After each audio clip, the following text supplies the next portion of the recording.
Welcome to the Small Business Miracles Podcast. I'm Jeff Randolph. This Small Business Podcast is brought to you by EAG Advertising and Marketing. We're going to talk about marketing, and we're also here to celebrate entrepreneurs. We have marketing news and advice that business owners can use to keep moving forward. And today, we're talking to Sherrie Ortiz, the founder of Just One Day Tours. But first, we've got another small business marketing tip to talk about.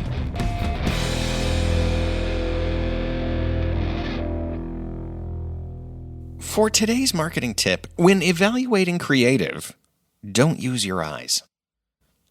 Technically, I mean, don't use the word I as in, I hate that or I love that. The better question is, will my customers hate that? Or will my customers love that?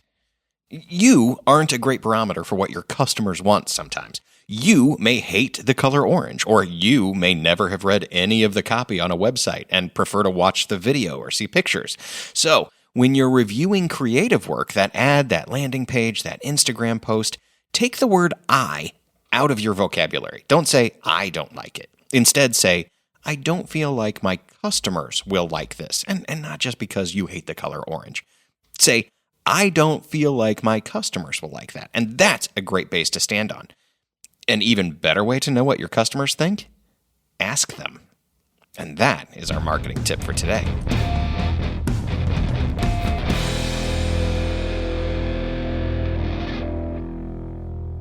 All right, we are here in our featured interview section of the podcast, and I am pleased to be joined by Sherrie Ortiz. She is founder of Just One Day Tours. Sherrie, welcome to the show. Thank you. I'm happy to be here. We're excited to have you here.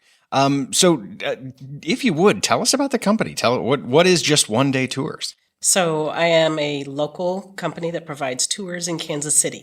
So bus and walking tours for conferences, conventions, reunions, wedding events, anything where there's a group of people and you need something for them to do. I coordinate it and take care of all the people. That's, and a lot of times if you're doing a convention or a trade show or something like that and you need people to go somewhere, you're like, where do I send people so they're not with me the whole time? That's correct. Maybe Yes. one way to look at it. Yes. But other than that, you're looking at exciting different tour opportunities. Tell me a little bit about the tours that you offer, or what are the most popular tours? What are you doing? So as far as the conferences go, we'll do a bus tour. It'll be 3 hours long. Mm-hmm. We get on and off the bus, so you're not just driving at random, going round and round in the same areas. We'll get off at like Union Station and go talk about the mob history there, or the history of the station and how it came to be. And then we'll go up to World War I Tower and how it came, the progress from just the tower as we knew as Liberty Memorial, and then it became the whole entire museum, the history there. And of course, since you can see the skyline from there, we talk about the Western Auto Building, things like that. Oh, yeah. And then we kind of work our way through the Jazz District and the Water District where the old castle-like building is, things like that. Oh, wow. So it's just an overall good review of Kansas City and lots of fun facts and trivia. Anyone who listens to the show knows I'm a big fan of fun facts and Oh, trivia. yeah? I'm big excited into that one. And when you're like the most popular tours, what tends to be the ones that people kind of gravitate to? For the out-of-towners, it's the city tour, being able to go around and get a good overview of the city. I also like to curate them in a way that makes it special to the group. My favorite example is the H&R Block franchise owners were here in town for a conference, and they were all from outside of Kansas City, so they'd never been here before. Mm-hmm. But they also wanted to see what Henry Block had contributed to Kansas City as well. So we did city tour, but then also added in many stops with things along the way that he had his hand in various aspects of Kansas City, which was actually quite a bit. So it was cool to do that tour. And then I also met some people who were old enough on the tour that actually had met him and had a couple little stories and stuff. So I mean, I've got a story of Henry Block, but all of mine involve going and seeing him when he was dining at the Westport Flea Market. There was a lunch day that like all of the executives went, and you just look over and go, "Hey, that's Henry Block." That's cool. That was spectacular. Right? Nothing quite as trivial as anything else, but. If we look at a tour as being a product, and that's one of the products that you offer, you've got a great product mix. Like you really have a great diversity of different kinds of tours and experiences. When you're thinking about creating a new one, what is that process? What does that look like? How do you choose that next tour that you're going to offer? So for me, it's kind of the local history and trying to build from there and trying to imagine what a guest would like to do or even the locals would like to do, because so many times we're not a tourist in our own city. and just trying to get people to get out and actually explore it for those things. I have themed tours for like murals, city and gangsters and art. So anything, I have a kind of a crossover. Anything that's a walking tour could be made into a bus tour, and anything that's a bus tour could be trimmed down to be a walking tour as well. Consolidate, customize, and do those kind of things. I did notice that you had like a mural tour starting at Casual Animal, so you can have some beer and then get some mural action. Yes, I love to extend the tours for trying to meet and give them a place to hang out before or after the events. That's building in a value to the product. Right. That's outstanding. Tell me what's next for the company. Where do you go from here? Everybody's, of course, talking about the World Cup. So that's a lot of it. It's just trying to figure out how to navigate that and just how crowded the streets will be.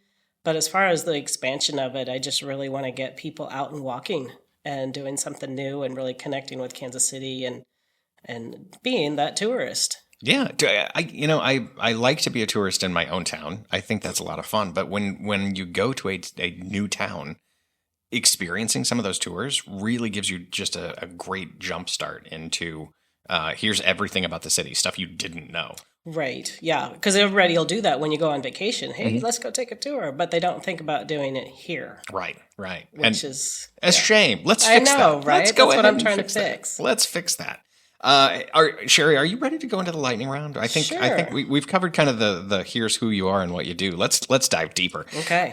Do you have a best tour moment that time when intangible lightning in a bottle comes together and man, this was a tour? I feel really excited about that tour. I like the holiday light tours. And then especially when it's a group from out of town and they come into the plaza and then just that wow factor. You turn the corner and they're just like, oh, like the literal gasp that you hear when they see the lights set up. Or same situation with the city tours when we get a good look at the skyline. Right. Is it that you're experiencing the tour like through their eyes? Oh, or yeah. is it you just excited about No, I totally live in the moment with it. Oh wow, that's exciting. Yeah, I actually have a tour guide moment of my own that I would share if you'd like. Sure. I used to be a tour guide at Boulevard Brewing Company way back in, and we're talking way back in the day here. They would classify that as an old school tour guide right. before they had the merger with Duvel Morgat and all that kind of stuff,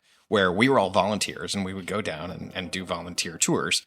And I had a brother who was getting married that day, and so I had all kinds of family on the tour, and they hadn't really ever taken my tours, but I had a 7-year-old nephew who was in the tour, and we're in the barrel aging room of Boulevard, and so all this beer is in barrels, and I explained the barrel aging process to them, and hey, are there any questions? And nobody's hand goes up except my nephew, who's again 7, raises his hand and he says, I get lightheaded after only a few beers. Does that make me a bad drinker?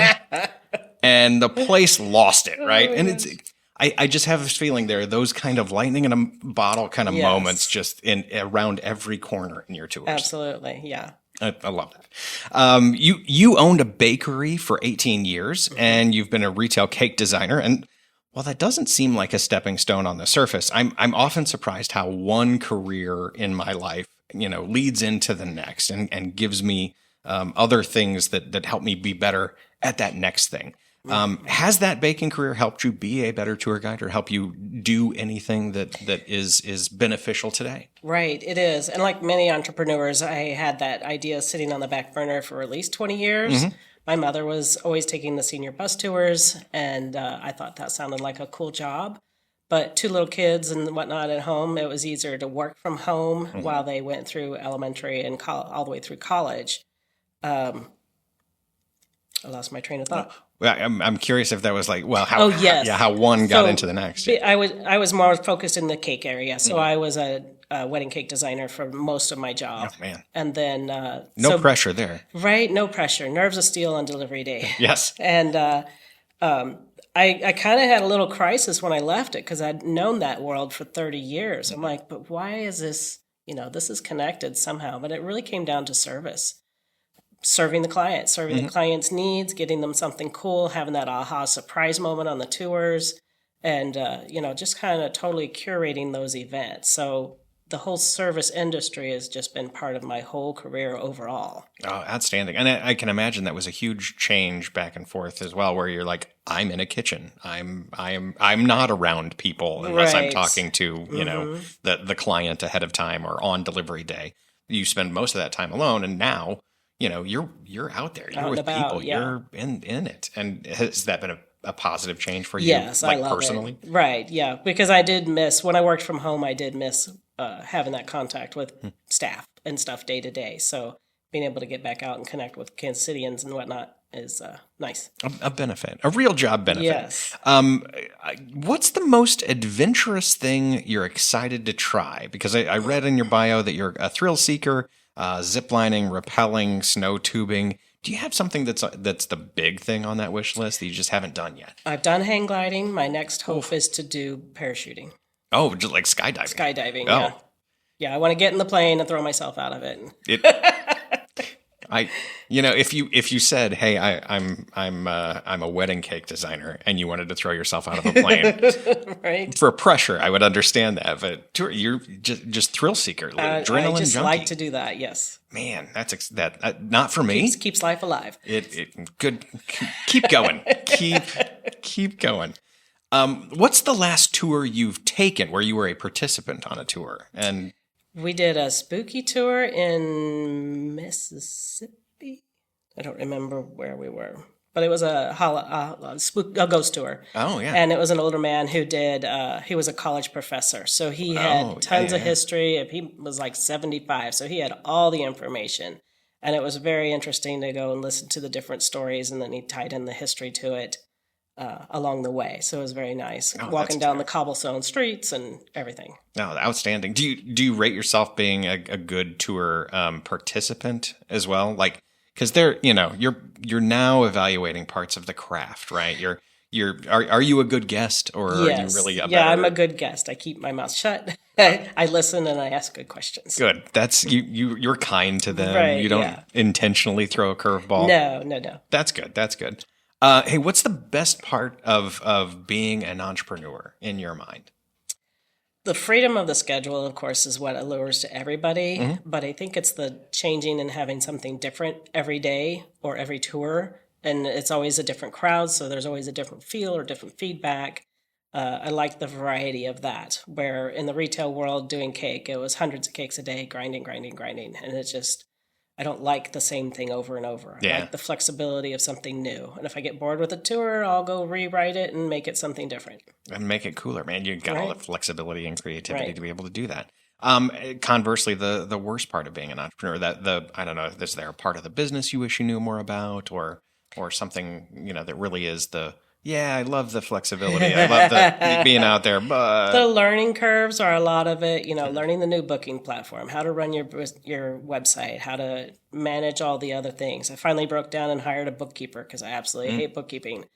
So that part, it can get a little lonely on that aspect of it. Yeah. But as long as you've got people you can ask and Right. lean on Yeah. and have those kind of conversations with, and not, totally wash your hands of the bookkeeping, but, Right. ask the right management kind of questions instead of just, sending that over. I'll close on this one, and it's one that we ask a few times. Best business advice that you've ever gotten? Oh, gosh. Don't hold yourself back. Just put yourself out there and do it, and just be you, because people will hire you, even though there's 20 other people or hundreds of other people in your field. People will shop and buy according to who they like, more so than the product alone. Product is a bonus, but if they like you, they will shop with you. So be a good human too. Yes, is be a good pretty human. good, Yes. pretty good lesson to learn there.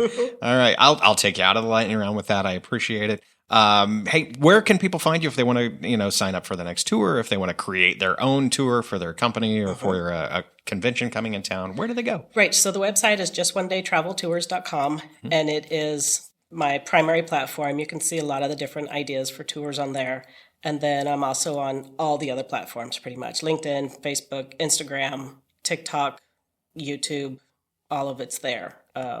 So wherever you need to find me. But you can email me at justonedaytours@gmail.com. That works for me. Sherrie Ortiz, founder of Just One Day Tours. Thanks for being with us today. I appreciate that. Thank you very much.